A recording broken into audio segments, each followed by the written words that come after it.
YouTube, what's good, everybody? Welcome back to the channel. If you're new, don't forget to like and subscribe. Hit that bell notification. With all that being said, let me get right into this video. I wanted to talk with you guys about something that I've been doing at work. Not as of lately because I've been home since February. Many of you know, or many of you probably don't know, but I had knee surgery last month, or actually in March, and so I've been home recovering. And so I'm halfway there. It's a slow process, but my knees getting a lot stronger by the day, and so I'm just taking the recovery slow, and I'll be back soon. But I had posted um I had posted something a few weeks ago. I was gonna drop a video, but it things happen. Life gets in the way, and so I'm bringing it to you now. Something that I do at work. Many of you know that I work with students that are uh, going through challenging things in their life, right? I don't like to say I work with bad kids because they're not bad. They're just going through challenging times in their life. But one of the things that I do at work, I work in behavior. And so I look for interventions that can help students succeed, whether it's behaviorally or academically. And so I look for interventions. First, I like to find, I like to get down to the root of the problem. I want to know what's causing the behaviors, and then I go from there. So I have this training called Why Try, and this is a curriculum that I use with students so that I can help them achieve certain goals. And so I was looking through it recently because there's a lot of, there's a lot of different subjects and topics that it focuses on. But one of them was called the Reality Ride, and this one it stuck out to me because as an adult, um, this applies to us as well. And so this lesson it focuses on a picture it like this. So we all have different things that we go through in life. Sometimes we feel like we're stuck and like there's no way out. We're in a certain situation, we feel there's no way out. But you look at what got you there. And this reality ride, what it is, it's a roller coaster, and we choose that it's a roller coaster that we choose to get on. So you have the fast track and you have the slow track. The slow track is basically you're laying out your foundation, you're mapping out where you want to go. It's a slow ride. It feels like it takes forever to get there, but when you do get to your destination, you keep going and you keep going and you keep going. You're elevating, and that's because you made good choices along the way. And again, some may look at it like it's a boring and slow ride, but it's actually the one that is beneficial toward you. Now, what's the fast track? The fast track, we all been there. Listen, I've been on the fast track many a times, right? I've been on the fast track um, because listen, life is all about choices. If you continuously make bad choices in your life, then there's consequences, right? And I tell my students all the time, you have to stop and think before you react because in a heartbeat, one bad choice, one bad decision that you make, um, it could have major implications on your life going forward. And one of my students had asked me, so well, how do I know if I'm on the wrong track? And I said, well, this is how you know. Are you constantly caught up in the same trouble, the same drama? Do you find yourself just hitting a brick wall time after time again? I said, yeah. And I said, well, that's how you know. And see, one thing about kids is they know that they're on, like, they know their choices they're making aren't the greatest, but they're heavily influenced by peers. Um, and one thing that I keep in mind working with students, and again, if you're if you're watching this video and you have a child at home that you're struggling with, or maybe you're an educator and you're working with the student who you feel like you can't get through to, like everything you've been doing is not working. You have to remember that these kids, they come from certain environments that don't favor well to them. They come from unfortunate circumstances. Their home life is not the best. They may come from a gang infested home. They may come from a home that's, where there's drugs, there's neglect, there's abuse, there's trauma. A lot of these kids, they carry a lot of baggage with them. And working with students, I've come to realize that they're not bad kids. They're just a product of their environment. And you got to understand that a lot of us adults, at one point, we were young just like them. And we had it harsh just like them. But now that I look back, I remember that I had certain teachers who who were there for me, but I just didn't see it because of things that I was going through, and I was young. When you're young, you don't when you're young, you don't realize um the people that are there for you, they're trying to help you. You just think that they're being mean or they're invading your privacy. And a lot of these kids, man, they just want to be loved. They want attention because they don't get it at home. And especially nowadays, like these kids growing up these days with especially with social media playing a big role, and just the things that they're exposed to, because a lot of kids nowadays, they're exposed to things that they shouldn't be exposed to. And it really is, it's sad when I look back at it. um and working as an educator,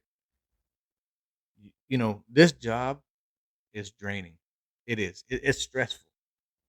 You see a lot of things that you wish you wouldn't have seen. You hear a lot of things you wish you didn't hear. Um, but as stressful as the job can be, it's also rewarding. Just to know that you made an impact on this child, on their life. I've worked with kids who were the most challenging. I'm talking about difficult, tearing up the classroom, kicking, spitting, punching, being physical, being violent at a young age. I'm talking about like first kindergarten, first grade, second grade. And by the time they get to fifth grade, you see them mentoring other students. Like that's where it's beneficial for me. And you take those moments and you look back and you say, all that hard work that you put in, these are the moments that you live for. And that's like I focus on those times. And you have to have a lot of patience in doing this job that I do, because a lot. I'm just keep it real. A lot of people are not meant to work with kids. There's a lot of grown adults my age, well off into their 40s, um, who don't have kids because they don't like kids. There it's just you have to have patience if you're gonna work with kids, and you have to have empathy. You have to show them sympathy on a lot of levels, because again, these kids, you don't know what they're going through. When I first got into the education field, I really didn't know uh, what I wanted to do. You know, I was looking for, I was looking for just a job title, to be honest. And my first year, I was questioning myself whether this was a career that I wanted. And as time goes by, you realize that you're you're building rapport with certain students. You're making connections. You're building meaningful relationships with students. And the more the more of a positive impact that you have on students and the more connections that you're making, the more that you realize that this job is for you. There's days where I come home and I'm stressed.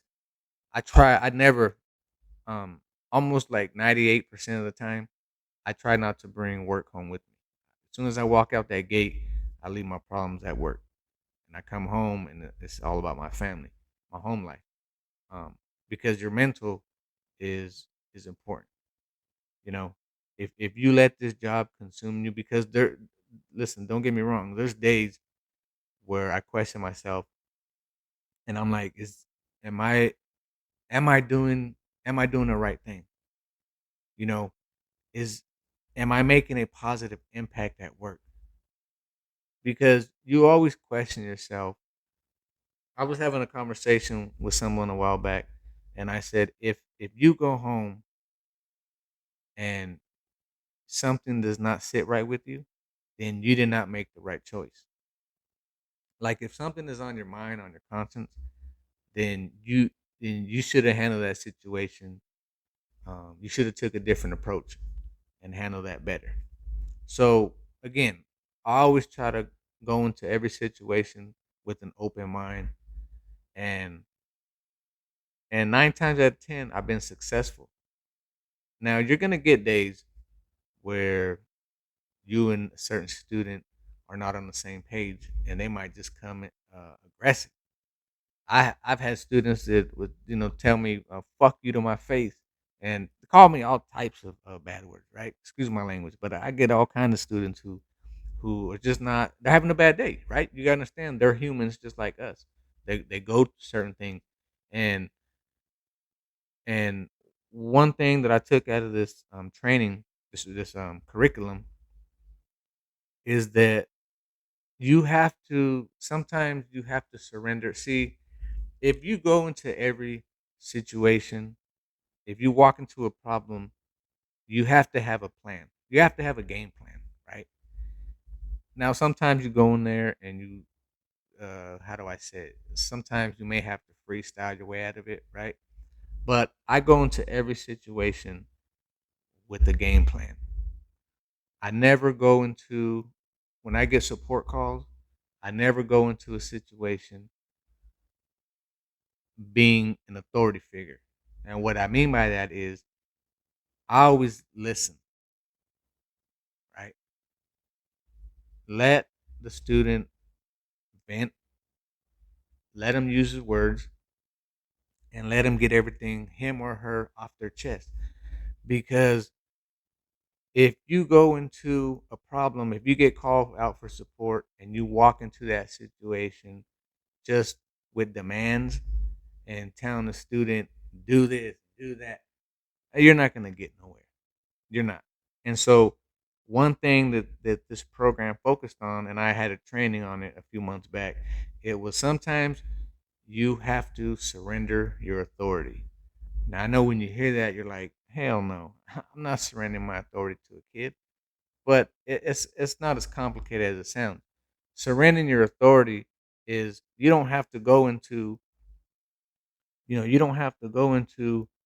that situation thinking that you're the boss at all times. Even though, yes, I'm the behavior intervention technician, and I have the power and I have the authority. Um, I don't want to make that kid feel like his or her voice isn't being heard.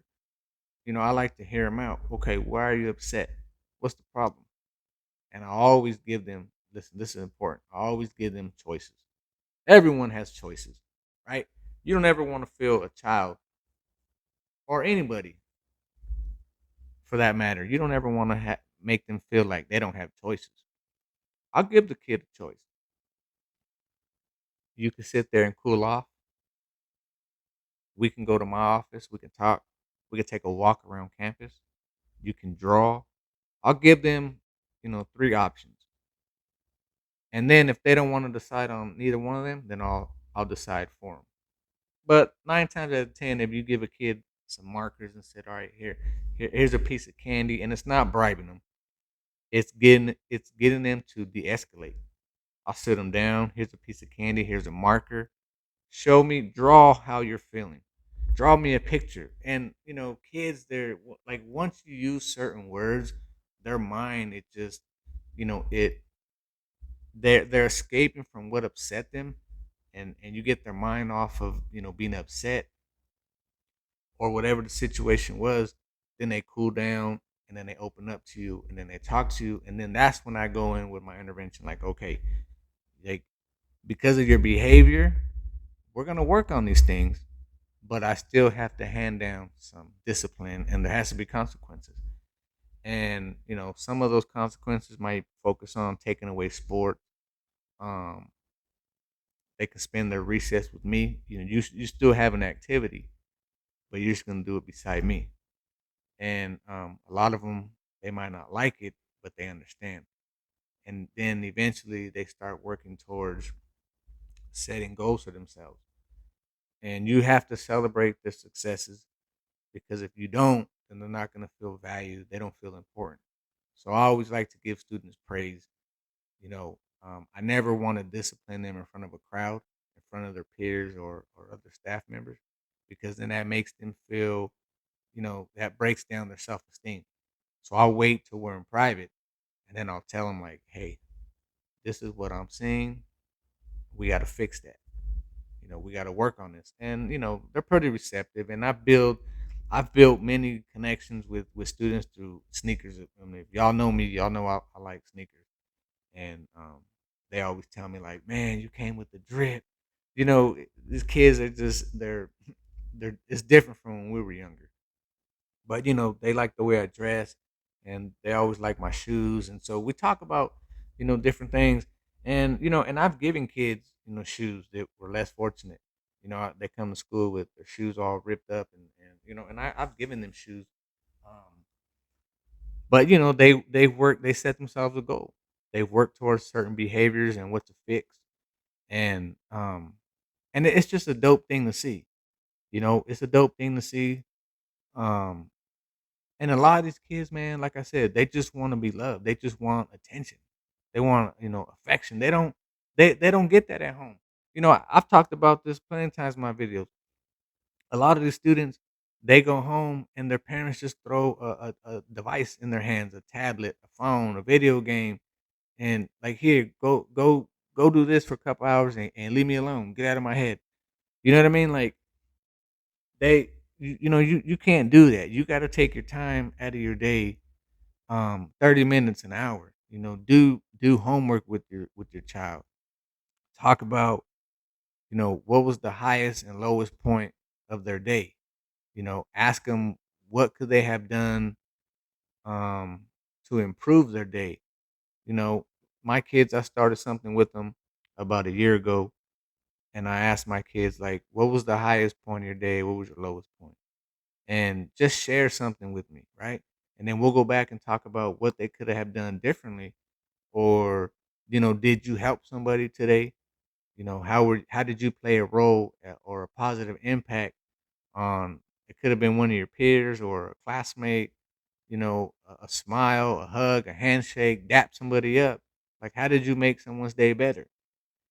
Because you never know what people are going through. And this doesn't just focus um on students. This applies to adults as well. Like, what did you do today to make someone's day better? Because remember, like, a smile, a handshake, a hug, some type of positive gesture, it goes a long way, especially with mental health being um, a main focus today in today's society. It's a lot of people who are out here dealing with personal things, right? That I really wanted to focus on, and this for the fellas too, not only for the fellas, but the ladies, anybody, is mental health. Because a lot of us guys, we when it comes to talking about our mental health, like, we feel like our voices aren't, like, we feel like we're not valued, right? We feel like if we open up and talk about things that are going on in our personal life, that we're too soft, that we're a target. And I'm here to let you guys know that um y'all got to let that go.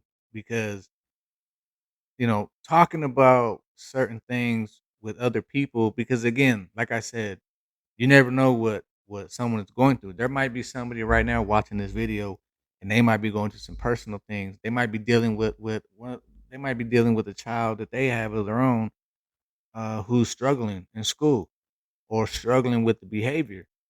And it's good to make those connections with different people, because then now you've created a space and you've opened up a lane where you don't really feel like you broke the ice, but you really did, and it opens up more conversations to have with other people, and it's just a dope thing. Like I remember a couple years back, I was going to therapy.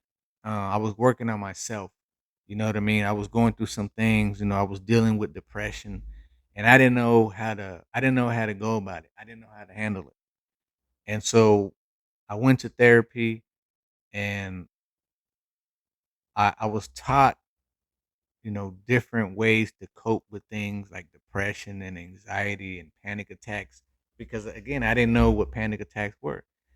Um, after the first time that I got COVID back in 2021, it messed with me. I started having really bad anxiety and panic attacks, and I thought something was wrong with my heart, and it was crazy. But um, I I I took the step. I took the step to deal with that. I didn't want to be taking just medication, because the medication they give you, it makes you feel like a zombie. You have no control, and I didn't want to do that. I didn't want to feel that way. So I took the necessary steps to get back to where I needed to be, to get my mind, my mental health, my state of mind into a right place. And it wasn't something that happened overnight. It was a process. And when you start to see results work in a positive way, you start to look at life differently. But again, it took me to talk to someone, a complete stranger that I never knew, and they just listened. They didn't judge. They didn't point the finger. They didn't put a label on you, because nowadays that's what a lot of things. Life is about labels. People put that they're quick to. Society is quick to put a label on people. You know, if you're going through certain things, um, people want to call you crazy. If you're depressed, that's a label in itself. You know what I mean? It's crazy. It's just we live in different times, but to be quite honest, you just have to know how to navigate and understand that there are some shitty people out here in the world. There really is. There's some shitty people out here, and you know, people they get off on seeing other people miserable. But you gotta understand, like people are just some people are just unhappy, and you just have to focus on being a better person. You just have to focus on finding ways to improve. Like, what can I do to help other people?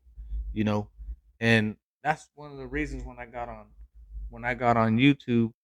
When I created this channel, I was looking at what everyone else was doing, and I wanted to shy away from that, and I wanted to create my own lane. And I've met some pretty dope people on here. All right, man, my phone must be. I must be a popular person today because my phone just keeps going off. But again, my apologies. But as I was saying, that was one of the reasons why I created this channel, was to engage with certain people and let people know that it's okay to get outside your comfort zone and step outside the box. Because a lot of people, they feel like um, people are gonna look at me or talk about me in a certain way, and y'all gotta let that go, man. It's 2025. Like if you're 30, 40 years old, even if you're younger, you gotta focus on you and what's making you a better person. Stop trying to fit in, because as we all know, this clout thing that y'all live for on the internet, it don't get you too far. You might live in the moment and you might think that you're doing something noble, but in reality, you're looking like a clown. And and I said this plenty of times. I literally got no more money to buy tickets to the circus. And what is a circus? It's clout chasing. We see it every day, all day on social media, on YouTube. It's just people out here doing crazy shit, right? And um, you know, it's okay to get on here and laugh and crack jokes, but when you're on here constantly talking negative about the same person or the same people, eventually that person you're talking about, they start to consume you, and then you start behaving like them. You know, there's a saying that goes, "You could lead a horse to water, but you can't make it drink." Well, you got to think about that. Um, you could, you could hate people all you want. You know, you could hate people all you want, 24/7. You could talk bad about people, but that hate, it starts to consume you, and then you start to be like the people that you're talking about, maybe even worse. So it's something to think about. It's just some food for thought. Um, so that's what I got going on. I've been home recovering, like I said, from knee surgery, and it's a slow process, but slowly but surely, I'm getting to where I need to be, and so I just had a lot of time to reset. You know what I mean? Sometimes you just got to reset. Put your phone away, put social media away, and focus on you and your family and what matters the most. So that's what I've been doing, and I've got just a peace of mind, right? Being able to just clear my head mentally, and it feels good. It really does. So, with that being said, man, I just want to say thank you guys for tuning into this video. And if you haven't already, go and subscribe to the No Cap podcast. I might go live on there a little later just to engage with some of you guys. But go ahead and do me that solid. And again, this your boy E, and I'm gonna catch you guys on the next one. Peace.